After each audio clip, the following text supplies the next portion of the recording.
Professor উজান চৌধুরী, লেখিকা বর্ণা শিকদার, পর্ব ১৩। দেখতে দেখতে দীর্ঘ একটা সপ্তাহ চোখের পলকে কেটে গেল। এই এক সপ্তাহে কত কিছুই না বদলে গিয়েছে। শুধু বদলায়নি উজান মুইয়ের মাঝে সম্পর্ক আর ইফাত মিহির মধ্যকার সেই যন্ত্রণাদায়ক দূরত্ব। মিহির গত এক সপ্তাহ ধরে টুকটাক যাও বা কথা বলতো ইফাতের সাথে, কিন্তু গত দুদিন ধরে সে একদমই কথা বলা বন্ধ করে দিয়েছে। এমনকি ইফাত রোজ তার কলেজের সামনে বাইক নিয়ে দাঁড়িয়ে থাকে বলে মিহিরের পরীক্ষা থাকা সত্ত্বেও সে গত দুদিন ধরে কলেজে যাওয়া পর্যন্ত বন্ধ করে দিয়েছে। মিহিরের এই চরম অবহেলা আর দূরত্ব নিতে পারছিল না ইফাত। তাই আজ সে সব বাধা ভেঙে সোজা মিহিরের ফুপুর বাসায় নিচে এসে বাইক নিয়ে দাঁড়িয়ে আছে। প্রায় ১ ঘন্টা পার হয়ে গেলেও মিহিরের এক পলক দেখার সৌভাগ্য হচ্ছিল না। ঠিক তখনই দোতলার বারান্দায় এক হাতে গরম কফির মগ আর অন্য হাতে একটা বই নিয়ে এসে দাঁড়ালো মিহির। সে ছোটবেলা থেকেই ভীষণ বইপ্রেমী, বিশেষ করে বৃষ্টির দিনে কফির মগে চুমুক দিতে দিতে বারান্দায় বসে বই পড়া আর ঝিরঝির বৃষ্টি দেখা তার জীবনের অন্যতম প্রিয় একটা ভালো লাগা। এখন যেহেতু একদম শেষ বিকেল, এই সময় প্রতিদিন মিহিরের ফুপা ফুপু সবাই ড্রয়িং রুমে বসে চা গল্প করেন। কিন্তু আজ সারাদিন ধরেই হাওয়া ঝিরঝিরে মিষ্টি, বৃষ্টির কারণে আবহাওয়া বড্ড ঠান্ডা, তাই বাড়ির সবাই এখন গভীর ঘুমে আচ্ছন্ন। মিহির বারান্দার গ্রিলে হাত দিয়ে নিচের দিকে তাকাতেই আচমকা তার নিজের বাড়ির সামনে ভর বৃষ্টির মাঝে ইফাতকে ওভাবে বাইকের উপর নিথর হয়ে বসে থাকতে দেখে চমকে উঠল। ঠিক তখনই আকাশের মেঘ ডাকল এবং বৃষ্টির বেগ কিছুটা বাড়তে শুরু করলো। মিহির দোতলার বারান্দা থেকেই চারপাশ দেখে নিয়ে অত্যন্ত নিচু ব্যাকুল স্বরে ডাকল, এই যে শুনছেন? এই ভর বৃষ্টির মধ্যে ওখানে ওভাবে দাঁড়িয়ে আছেন? কিন্তু ইফাত মিহিরের কথায় কোনো উত্তর দিল না। সে নিজের বাইকের হ্যান্ডেলে গালে হাত দিয়ে ঠিক আগের মতোই একদৃষ্টিতে দোতলার বারান্দার দিকে তাকিয়ে রইল। মিহির উপর থেকে আরও বার কয়েক তাকে ডাকল, তবুও ইফাত যেন কানেই তুলল না। মিহির আর কোনো উপায় না পেয়ে নিজের কফির মগ আর বইটা টেবিল রেখে পা টিপে টিপে সিঁড়ি বেয়ে ধীরে ধীরে নিচে নেমে এলো। সদর দরজার কাছে এসে সে আবারও ইফাতকে ডাক দিল, এই যে আপনার কি হয়েছে বলুন তো? এভাবে বৃষ্টির মধ্যে দাঁড়িয়ে ভিজছেন কেন? ভিতরে আসুন। এবার ইফাত নিজের বাইক থেকে নেমে এক নীরব ও পাথুরে দৃষ্টি নিয়ে হেঁটে এসে মিহিরের একদম সামনে এসে দাঁড়ালো। তবে সে মিহিরের ফুপুর বাসায় সীমানার ভেতরে পা রাখল না, বাইরে বৃষ্টির মাঝে দাঁড়িয়ে রইল। মিহির তার দিকে একরাশ রাগী দৃষ্টি নিয়ে তাকিয়ে আছে, অথচ ইফাতের মধ্যে সেই রাগের বিন্দুমাত্র ভ্রূক্ষেপ নেই। মিহির নিজের জোড়া ভুরু কুঁচকে ক্ষিপ্ত গলায় জিজ্ঞেস করল, কি হলো? কথা বলছেন না কেন? এই বৃষ্টির মধ্যে এভাবে দাঁড়িয়ে থাকার মানে কি? ইফাত নিজের ভেজা মুখটা মুছে অত্যন্ত স্বাভাবিক ও শান্ত গলায় উত্তর দিল, তোমার জন্য। কিন্তু ইফাতের এই ছোট্ট ও সহজ উত্তর শুনে মিহিরের মন বিন্দুমাত্র খুশি হতে পারল না। সে ভাবছিল নিজে থেকে দূরত্ব বজায় রাখলে, ফোন না ধরলে হয়তো ইফাত একসময় তার থেকে দূরে সরে যাবে। কিন্তু এই জেদি লোকটা আজ সরাসরি তাদের বাসার নিচে এসে হাজির হয়েছে। সে খানিকটা রাগান্বিত হয়ে বলল, আমার জন্য মানে? আমি কি আপনাকে একবারের জন্য বলেছি যে আপনি আমাদের বাসার নিচে এসে এভাবে দাঁড়িয়ে থাকবেন? হ্যাঁ। ইফাত বৃষ্টির মাঝে মিহিরের চোখের দিকে তাকিয়ে তপ্ত হেসে বলল, তুমি তো এটাও বলোনি যে এখানে এভাবে দাঁড়িয়ে থাকবো না। মিহির ইফাতের মতো জেদি এই ছেলের কথা শুনে এক দীর্ঘ ও তপ্ত নিঃশ্বাস ফেলল। আকাশে মেঘ যেন আজ তাদের মনের কথার সাথে তাল মিলিয়ে ডাকছে। বৃষ্টির গতি ধীরে ধীরে আরও বাড়তে লাগলো, কিন্তু তবুও ইফাত এক চুলও ছাড়ল না। এতে মিহির বেজায় চটে গিয়ে চেঁচিয়ে উঠল, আরে আপনি পুরো ভিজে যাচ্ছেন তো? ভেতরে আসুন। এভাবে আর কিছুক্ষণ দাঁড়িয়ে থাকলে নির্ঘাত জ্বর চলে আসবে আপনার। ইফাত এবার মেহেরের মুখের দিকে এক অদ্ভুত দৃষ্টিতে তাকিয়ে ফিসফিসিয়ে বলে ওঠে, আমার কবে হবে? ইফাতের এই কথার আগাগোছা কিছুই মাথায় ঢুকল না মেহেরের। সে কপাল কুঁচকে অবাক হয়ে জিজ্ঞেস করলো, কি বললেন? বৃষ্টি ভারী পানি ইফাতের ভেজা চুল ছুঁয়ে কপাল বেয়ে তার ধারালো নাকের ডগা দিয়ে নিচে গড়িয়ে পড়েছে। সে এক দীর্ঘ নিঃশ্বাস ফেলল। সে মেহেরের এই অবুঝ চাউনি দেখে স্পষ্ট বুঝতে পারল তার পাঠানো শত শত মেসেজের একটাও এই মেয়েটির আজ পর্যন্ত খুলে দেখেনি। দেখলে অন্তত এই মুহূর্তেই এই প্রশ্নটা করতো না। ইফাত নিজের মনেই হাসল, দুনিয়ায় তার চেয়ে কম ধৈর্যশীল ছেলে বোধ হয় দুটো নেই। অথচ এই মেয়ের নামে মেয়েটার বেলায় তার ভেতর এত ধৈর্য, এত অপেক্ষা কোত্থেকে আসে সে নিজেও জানে না। ভালোবাসা বোধ হয় আসলে মানুষকে এভাবে বদলে দেয়। ইফাত এবার নিজের ভেজা চোখ দুটো সোজা তুলে মেহেরের চোখের মণিকোঠর স্থির করল। পরম আকুলতা ও ভালোবাসায় মাখানো কণ্ঠে এক নিঃশ্বাসে বলে উঠল, ভীষণ ভালোবাসি তোমার ফুলকন্যা। ইফাতের মুখ থেকে এই একটা শব্দ শোনা মাত্রই মেহেরের পায়ের তলায় মাটি যেন এক নিমিষে সরে গেল। সে পুরো স্তব্ধ ও নিথর হয়ে দাঁড়িয়ে রইল। সে নিজের স্বপ্ন কখনো ইফাতের কাছ থেকে এত বড় একটা প্রশ্নের মুখোমুখি হবে তা আশা করেনি। সে ভেবেছিল কোনো এক দূর ভবিষ্যৎ হয়তো এমন পরিস্থিতির সৃষ্টি হতে পারে, কিন্তু সেই কাঙ্ক্ষিত ও ভয়ানক দিনটি যে এত তাড়াতাড়ি আসবে তা মেহেরের কল্পনার বাইরে ছিল। সে নিজের শুকনো ঢোক গিলে মনের ভেতরে তীব্র কম্পনটা লুকিয়ে মুখখানা যতটা সম্ভব শক্ত কঠিন করে বলল, কি হো হো বললেন আপনি? ইফাত এবার মেহেরের এক হাত নিজের ভেজা হাতের মুঠো নিয়ে পরম আকুতিতে নিয়ে আওড়ালো, তোমায় আমি প্রেমিকা নয়, বউ করে ঘরে তুলতে চাই ফুলকন্যা। বিয়ে করবে আমায়? ইফাতের এই সরাসরি বিয়ের প্রস্তাবে মেহেরের বুকের ভেতরটা যেন এক মস্ত বড় ভূমিকম্পে কেঁপে উঠল। তার শরীরে আর দাঁড়িয়ে থাকার মতো কোনো শক্তি অবশিষ্ট রইল না। এই কাঙ্ক্ষিত প্রশ্নের উত্তর সে কী দেবে তা কিছুতেই ভেবে পেল না সে। তার নিজের অতীতের সেই অন্ধকার অতীত, সমাজের সেই চাবুক আর নিজের কলঙ্কের কথা এক নিমিষে তার চোখের সামনে ভেসে উঠল। সে নিজের চোখের জলটুকু কোনো মতে চেপে রেখে আমতা আমতা করে কাপা গলায় বলল, আহ আহ আহ আপনি যেটা চাচ্ছেন সেটা কোনো দিন পসিবল নয়। তাই চলে যান এখান থেকে, আর কোনো দিন আসবেন না আমার সামনে। এই বলে ইফাতের মুখের সামনে মেহের দরজা আটকে দিল। ইফাত কিছু সময় সেভাবে তাকিয়ে রইল। সে কিভাবে বাঁচবে মেয়েটাকে ছাড়া? মেয়েটা কি কোনো দিন বুঝবে না তার গভীর ভালোবাসা? প্রফেসর সাহেব, I love you so much. পড়ার টেবিলে খাতার উপর দুই হাত রেখে নিজের চিবুকটা ঠেকিয়ে হুট করে অত্যন্ত মিষ্টি সুরে উজানের দিকে তাকিয়ে কথাটা বলে উঠল মৌ।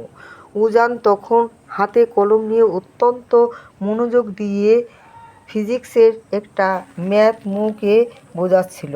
মৌয়ের মুখ থেকে এমন অসময়ে রোমান্টিক বাণী শুনে উজান নিজের হাতের কলমটা টেবিলের উপর খটাস করে রাখল। তারপর চোখ দুটো বড় বড় করে কড়া গলায় ধমকে উঠল, থাপ্পড় দিয়ে তোমার সব কটা দাঁত ভেঙে দেব বেয়াদব মেয়ে। দিন দিন ফাজিল হয়ে যাচ্ছ।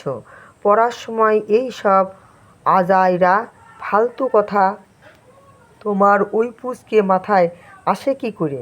হ্যাঁ, চুপচাপ যে ম্যাথটা করাচ্ছি ওটাতে মনোযোগ দাও।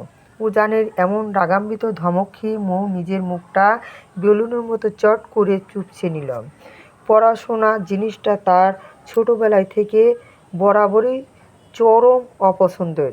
সে তো মনে মনে ভাবছিল যখন বিয়েটা হয়েই গেছে তখন অন্তত এই খাতা কলমের অত্যাচার থেকে চিরকালের মতো মুক্তি পাবে। কিন্তু এখন তো দেখছি পুরো উল্টো পুরাণ। খোদ বরের কাছেই প্রতিদিন রাতে তাকে টিউশনি পড়তে হচ্ছে। উজান প্রায় ঘণ্টা খানেক ধরে মৌকে একটা মাত্র ম্যাথ বোঝানোর আপ্রাণ চেষ্টা করছে, কিন্তু এই অবুঝ মেয়েটার মাথায় ফিজিক্সের সূত্র যেন কিছুতেই ঢুকতে চাইছে না। এই নিয়ে উজান যতবার বকাঝকা করছে, মৌ ততবারই উল্টো কোনো না কোনো কথা বলে উজানকে আরও রাগিয়ে তুলছে। মৌ এবার নিজের একটা ফর্সা গাল উজানের দিকে বাড়িয়ে দিয়ে সব কটা দাঁত কেলিয়ে হেসে ফেলল। এই যে থাপ্পড় দিতে চাইলেন না, নেন দেন থাপ্পড়। তবে আমার একটা শর্ত আছে, থাপ্পড় দেওয়ার পর কিন্তু আমাকে জড়িয়ে ধরেই ভালোবাসি বলতে হবে। উজান নিজের কপালে হাত দিয়ে এক দীর্ঘশ্বাস ফেলল। সেই গলার স্বর কিছুটা নরম করে বলল, প্লিজ পিচ্চি, আর ফাজলামো না করে একটুখানি পড়াশুনো নিয়ে সিরিয়াস হও তো। তোমার সামনে পরীক্ষা, এমন অবস্থা হলে ভালো রেজাল্ট তো দূর, তুমি পরীক্ষার টেনে টুনে পাশ করতে পারবে কি না তা নিয়েই আমার ঘোর সন্দেহ আছে। মৌ নিজের ঠোঁট উল্টে বলল, আমার কোনো দরকার নেই পরীক্ষায় পাশ করার। দুদিন পর আপনার বাচ্চার মা হয়ে আপনার ঘর সংসার আর বাচ্চা কাচ্চা সামলালে তাদের ঠিক মতো মানুষ করতে পারলেই আমার জীবন ধন্য। ফিজিক্সের সূত্র দিয়ে আবার কি হবে শুনি? মৌয়ের মুখে এতটুকু বয়সে সরাসরি বাচ্চা কাচ্চার মানুষ করার কথা শুনে উজান এবার চরম বিষম খেল। সে নিজের চোখ রাঙিয়ে টেবিল ছেড়ে উঠে দাঁড়িয়ে যায়। দাঁড়াও ফাজিল মেয়ে, তোমাকে আজ আমি মজা দেখাচ্ছি। কিন্তু উজান কিছু করার জন্য এগিয়ে আসার আগেই মৌ খিলখিল করে হেসে টেবিল ছেড়ে এক লাফে উঠে দাঁড়ায়। সে নিজের ওড়নাটা সামলে নিয়ে হুট করে রুমের দরজার দিকে এক দৌড় দিল। উজান তড়িঘড়ি করে বিছানার পাশে থেকে চিৎকার করে উঠল, এই পিচ্চি, দৌড়িও না, পড়ে গিয়ে ব্যথা পাবে, সত্যি সত্যি বলছি, দাঁড়াও। মৌ উজানের সেই উপকারী বারণ নিজের কানে তুলল না।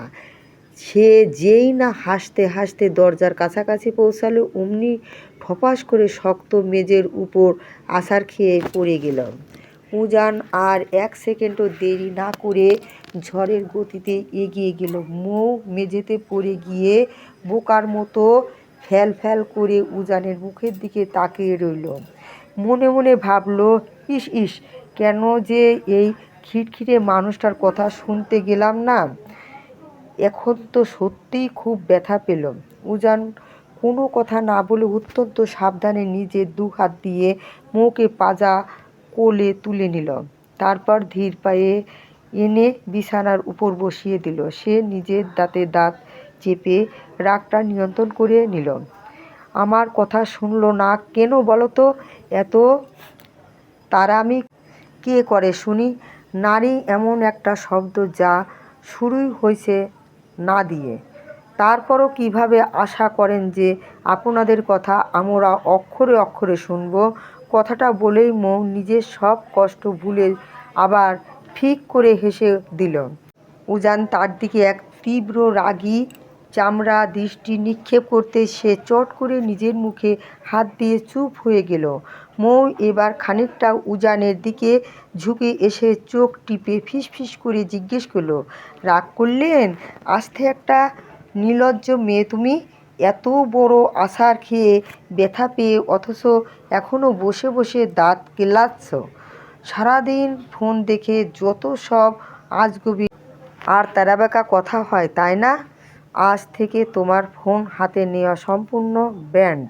উজান কড়া সুরে বলল। মৌ এবার উজানের শার্টের কলারটা আলতো করে টেনে ধরে আদুরে গলায় বলল, লাভ ইউ শ্বশুরের হ্যান্ডসাম ছেলে। উজান এবার নিজের দুই হাত দিয়ে মাথা চেপে ধরে বিছানার কোণে বসে পড়ল। এই মেয়েটাকে কোনো ব্যাকরণ বা ফিজিক্সের সূত্র দিয়ে সামলানো তার পক্ষে কোনোভাবেই সম্ভব নয়। সে মৌয়ের এই মিষ্টি যন্ত্রণাদায়ক অত্যাচারে অতিষ্ঠ হয়ে ঘর থেকে উঠে দাঁড়ালো। আর এক মুহূর্তেও দাঁড়ালো না। সে দ্রুত পা ফেলে রুম থেকে বেরিয়ে গেল। রাত তখন অনেক গভীর। পুরো চৌধুরী বাড়ি এখন নিস্তব্ধতায় ডুবে আছে। উজান রুম থেকে বেরিয়ে নিজের ভেতরের অস্থিরতা কমাতে ধীর পায়ে বাড়ির পেছনে থাকা সেই পুরনো পুকুর পাড়ের দিকে এগিয়ে এলো। এই জায়গাটা এক সময় বিশেষ করে তার স্কুল কলেজ লাইফে ভীষণ প্রিয় ছিল। একা একা বসে চাঁদ দেখা আর ডায়েরি লেখার এক মস্ত বড় আশ্রয় ছিল এই পুকুর পাড়। তবে 14 বছর আগেই সেই কাল রাতের পর থেকে এখানে আর তেমন একটা আসা হয় না তার। উজান যখন পুকুর পাড়ের ঘাটে গিয়ে দাঁড়িয়ে এক দীর্ঘশ্বাস ফেলল, ঠিক তখনই তার মনে হলো পেছনে ছায়ার মতো কেউ একজন দাঁড়িয়ে আছে। সে সাথে সাথে সজোরে পেছন ফিরে তাকালো, দেখলো মৌ ঠিক চোরের মতো পা টিপে টিপে তার পিছু পিছু এতদূর চলে এসেছে। তাকে এভাবে দেখে উজান নিজের জায়গায় স্থবির হয়ে গেল। সে নিজের দুহাত বুকের উপর আড়াআড়িভাবে বেঁধে জোড়া ভ্রু কুঁচকে অত্যন্ত গভীর কণ্ঠে জিজ্ঞেস করলো, প্রবলেম কি তোমার? মাঝরাতে এভাবে চোরের মতো আমার পিছু পিছু আসার মানে কি? একটু আগেই মাত্র আছাড় খেয়ে ব্যথা পেয়েও তোমার কি একটুও শিক্ষা হয়নি? মৌ ধীর পায়ে হেঁটে এসে উজানের একদম সামনে দাঁড়াল। সে নিজের পায়ের আঙুলের উপর ভর দিয়ে একটু উঁচু হয়ে উজানের মুখের কাছাকাছি নিজের মুখটা নিয়ে গেল। তারপর একগাল হাসি ফুটিয়ে আওড়ালো, ও আমার দুলাজান, যেখানে ওনার এই পুচকে বউটা ঠিক ওনার পিছু পিছু সেখানে আসবে। ফাজলামো করো নাকি পিচ্চি? অনেক রাত হয়েছে, এখনও রুমে যাও।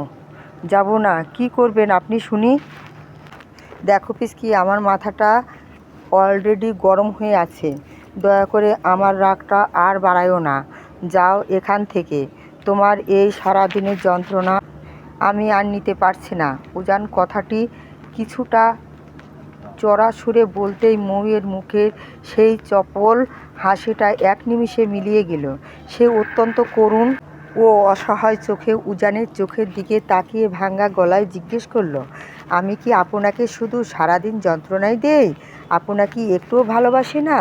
মৌয়ের ওই বুক ভাঙা অসহায় স্বরের আকুল প্রশ্নটা উজানের কানে কোনো এক তীব্র বজ্রপাতের মতো গিয়ে বাজতে লাগলো। সে খুব ভালো করে টের পাচ্ছে তার এই রুক্ষ আর কঠিন কথায় মেয়েটা বড্ড বেশি কষ্ট পেয়েছে। কিন্তু উজানের নিজেও আজ কিছু করার নেই। যে মেয়েটাকে সে নিজের মনের ভেতর থেকে ভালোবাসতে পারছে না, যাকে নিজের অর্ধাঙ্গিনী হিসেবে এখনও মেনে নিতে পারছে না, তাকে মিছে মায়ার জালে জড়িয়ে নিজের দিকে টেনে এনে ভবিষ্যতে আরও গভীর কোনো আঘাত দিতে চায় না। আর ঠিক সেই কারণেই সে মৌয়ের সাথে সব সময় এমন রুড আর রুক্ষ বিহেভ করে। কিন্তু এই অবুঝ মেয়েটা তো সেই গভীর সমীকরণ বোঝে না। উজান নিজের মনের সমস্ত আবেগ পাথর চাপা দিয়ে মৌয়ের ছলো ছলো চোখের দিকে তাকিয়ে অত্যন্ত শীতল ও দৃঢ় গলায় বলে উঠল, কিন্তু আমার তোমার এই সস্তা ভালোবাসার বিন্দুমাত্র প্রয়োজন নেই। উজান চৌধুরীর লাইফে আজ শুধু তুমি কেন, কোনো নারীর কোনো জায়গার প্রয়োজন নেই। এই উজান চৌধুরী নিজের অতীতে একাই বাঁচতে শিখেছে আর চিরকাল একাই বাঁচতে পারে। তার লাইফে কোনো মানুষের সান্নিধ্যের প্রয়োজন নেই, আর না আছে কারো ভালোবাসার দরকার। আমি এই ভালোবাসা শব্দটা পৃথিবীর সবচেয়ে বেশি ঘৃণা করি। এই একটা মাত্র মিথ্যে শব্দ একসময় আমার পুরো লাইফটা তছনছ করে ধ্বংস করে দিয়েছিল। আমি আমার জীবনে আর দ্বিতীয়বার এই ধ্বংসলীলা দেখতে চাই না। সো প্লিজ আমাকে আমার মতো একটু একা থাকতে দাও। আমি তোমায় রিকোয়েস্ট করছি। উজানের মুখ থেকে ঘৃণা আর একলা থাকার ওই নিষ্ঠুর দাবি শোনা মাত্রই মৌয়ের চোখের বাঁধ ভেঙে গেল। তার দু চোখ বেয়ে অজস্র অশ্রুধারা গাল বেয়ে টপ টপ করে নিচে গড়িয়ে পড়তে লাগলো। সে এক পা এগিয়ে এসে উজানের শার্টের বুকটা খামচে ধরে অত্যন্ত ব্যাকুল ও কাঁদতে কাঁদতে ঢুকরে উঠল, কিন্তু আমার যে আপনাকে চাই প্রফেসর সাহেব, শুধুই আপনাকে চাই আমার এই জীবনে। আমি সারা জীবন আপনার ওই শক্ত বুকটা আলিঙ্গনে আবদ্ধ থেকে